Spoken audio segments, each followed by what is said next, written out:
Delhi liquor కేసులో CM Kejriwal bail పిటిషన్పై supreme court ఇవాళ తీర్పు వెలువడనుంది. ఈ మేరకు సుప్రీంకోర్టు తీసుకునే నిర్ణయంపై అంతటా ఉత్కంఠ నెలకొంది. ఇలా ఉండగా కేజ్రీవాల్ బెయిల్ పిటిషన్పై తీర్పును జస్టిస్ సూర్యకాంత్, జస్టిస్ ఉజ్జల్ భయాన్ల ధర్మాసనం వెలువరించనుంది. కాగా ఇంతకుముందు ఢిల్లీ లిక్కర్ సీబీఐ కేసులో బెయిల్ మంజూరు చేయాలని కేజ్రీవాల్ సుప్రీంకోర్టును ఆశ్రయించారు. గత వారం కేజ్రీవాల్ పిటిషన్పై సుదీర్ఘంగా వాదనలు సాగాయి. ఇంకా ఏమైనా వాదనలు వినిపించాల్సి ఉంటే లిఖితపూర్వకంగా కోర్టుకు ఇవ్వాలని న్యాయస్థానం ఆదేశించింది. దీంతో కేజ్రీవాల్ తరపున సీనియర్ న్యాయవాది అభిషేక్ మను సింఘ్వి వాదనలు వినిపించారు. సీబీఐ తరపున అడిషనల్ సొలిసిటర్ జనరల్ వాదనలు వినిపించారు. ఈ కేసులో కేజ్రీవాల్ కు బెయిల్ ఇవ్వొద్దంటూ సీబీఐ వాదనలు వినిపించింది.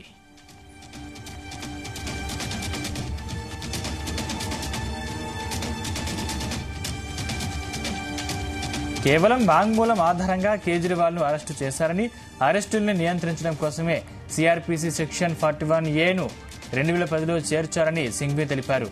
ఈ సెక్షన్ ప్రకారం అరెస్టు చేయాల్సిన అవసరం ఉండదని, ఎప్పుడు అవసరమైతే అప్పుడు విచారణకు పిలిపించవచ్చని పేర్కొన్నారు. కేజ్రీవాల్ అరెస్టు చట్టబద్దంగా జరిగిందని సీబీఐ తరపు న్యాయవాది తెలిపారు. కేజ్రీవాల్ కి వ్యతిరేకంగా ఛార్జిషీట్ దాఖలైందని సీబీఐ తరపు న్యాయవాది కోర్టుకు తెలిపారు. కేజ్రీవాల్ కి వ్యతిరేకంగా ఆధారాలు ఉన్నాయని, ఛార్జిషీట్ చూడకుండా ట్రయల్ కోర్టు బెయిల్పై విచారణ జరపకుండా సుప్రీంకోర్టు బెయిల్ ఇవ్వడం సరికాదని అన్నారు. ఢిల్లీ కేసుకు పంజాబ్ లింక్ కూడా ఉంది. ఇంకా విచారణ జరపాల్సి ఉందని సీబీఐ తరపు న్యాయవాది పేర్కొన్నారు.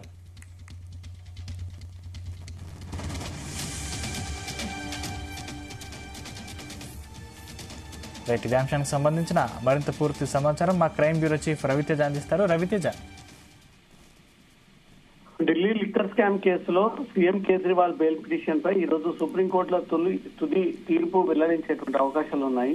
సుప్రీంకోర్టు తీసుకునేటువంటి నిర్ణయంపై అంతా కేజ్రీవాల్ కి ఏ రకమైనటువంటి ఆర్డర్స్ రాబోతా ఉన్నాయంటూ మాత్రం దేశవ్యాప్తంగా ఉత్కంఠంగా నెలకొంది. ఈ కేజ్రీవాల్ బెయిల్ పిటిషన్ తీర్పుని జస్టిస్ సూర్యకాంత్, జస్టిస్ ఉజ్జన్ భయాన్ల ధర్మాసనం విచారించేటువంటి అవకాశం ఉంది. ఈ రోజు విచారించినటువంటి అనంతరం సిబిఐ కేసులో, ఢిల్లీ లిక్కర్ స్కామ్ సిబిఐ కేసులో అరవింద్ కేజ్రీవాల్ గతంలోనే బెయిల్ ఇవ్వకూడదు అంటూ కూడా కోర్టు ఆదేశించింది. ఇప్పుడు సిబిఐ తరఫున న్యాయవాదులు కూడా ఈ రోజు ఏ రకమైనటువంటి తీర్పు హైకోర్టు, సుప్రీంకోర్టు తెలియజేయనుందనే దానిపై మాత్రం ఎదురు చూస్తా ఉన్నారు. ఢిల్లీ లిక్కర్ స్కామ్ కేసులో సిబిఐ బెయిల్ మంజూరు చేయాలని కేజ్రీవాల్ హైకోర్టుని ఆశ్రయించడము, గత వారం కేజ్రీవాల్ పిటిషన్ పై సుదీర్ఘ వాదనలు జరిగిన తర్వాత ఇంకా ఏవైనా వాదనలు వినిపించాల్సి ఉంటే లిఖితపూర్వకంగా కోర్టుకు ఇవ్వాలంటూ కూడా న్యాయస్థానం కేజ్రీవాల్ తరఫున న్యాయవాదులకు ఆదేశించిన సమాచారం అందుతుంది.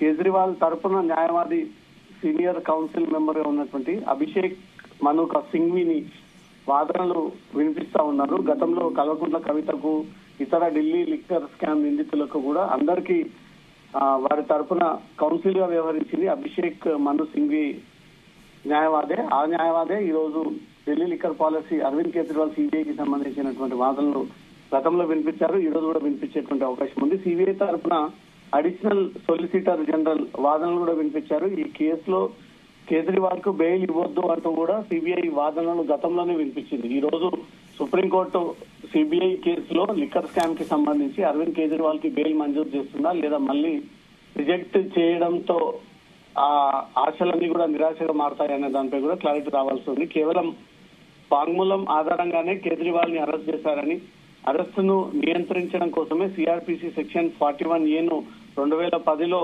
చేర్చారంటూ కూడా న్యాయవాది అరవింద్ కేజ్రీవాల్ న్యాయవాది ఈ విషయాన్ని కోర్టు కూడా తెలియజేయడం జరిగింది. ఈ సెక్షన్ ప్రకారం అరెస్ట్ చేయాల్సినటువంటి అవసరం ఉండదంటూ, ఎప్పుడు అవసరమైతే అప్పుడు విచారణకు పిలిపించవచ్చు అంటూ కూడా పేర్కొనడం జరిగింది.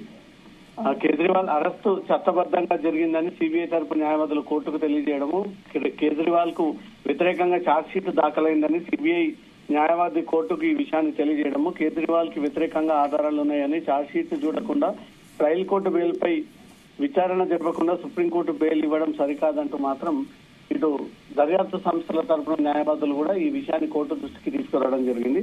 ఈ కేసు ఢిల్లీ కేసుకి పంజాబ్ లింక్ కూడా ఉంది అనేది కూడా ఈ విషయాన్ని కోర్టు దృష్టి వైపుల నుంచి కూడా, రెండు వైపుల నుంచి కూడా వాదనలు విన్న తర్వాత ఈ రోజు తీర్పు వెల్లడిస్తామంటూ ఆదేశించినటువంటి సుప్రీం మరి కాసేపట్లో కేజ్రీవాల్ ఈ లిక్కర్ కేసుకు సంబంధించినటువంటి విచారణ జరిగినటువంటి వెంటనే ఏ రకమైనటువంటి నిర్ణయాన్ని వ్యక్తం చేయబోతా ఉన్నారనే దానిపై మాత్రం మరి కాసేపటి ఒక క్లారిటీ వచ్చే అవకాశాలు ఉన్నాయి సందీప్. రవితేజ్, అంటే ఈ కేసులో పంజాబ్ కి కూడా లింక్ ఉందని సిబిఐ ఆరోపించింది. అంటే పంజాబ్ లో ఎటువంటి ఆరోపణలు ఎదుర్కొంటున్నారు? అంటే సిబిఐ వాదనని పంజాబ్ ప్రభుత్వం స్పందించిందా? అరవింద్ కేజ్రీవాల్ తను ఆమ్ ఆద్మీ పార్టీ తరఫున ఈ ఎన్నికల సందర్భంగా గానీ కొన్ని వివాదాల్లో గానీ ఈ ఢిల్లీ లిక్కర్ పాలసీ స్కామ్ లో గానీ తనే నేరుగా ఇన్వాల్వ్ అయి ఉన్నాడు. అతని పేరుతో వేరే వ్యక్తులు ఆపరేట్ చేసినటువంటి సందర్భాలు లేవు. నేరుగా తనే ఈ ట్రాన్సాక్షన్స్ జరపడము, లంచం తీసుకోవడము, 100 కోట్ల రూపాయలు ఆమ్ ఆద్మీ పార్టీ ఎన్నికల సందర్భంగా ఉపయోగించుకోవడము, వీరంతా కూడా అరవింద్ కేజ్రీవాలే ఈ తప్పులకు పాల్పడ్డాడు.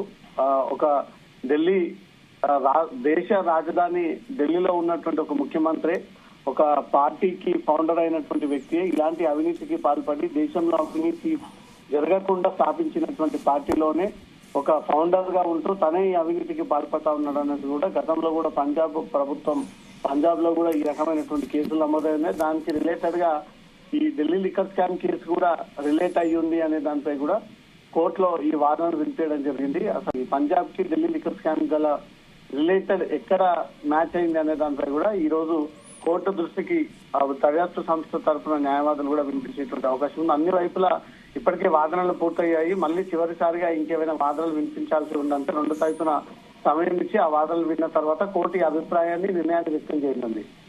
కరెక్ట్. Thank you Raviteja.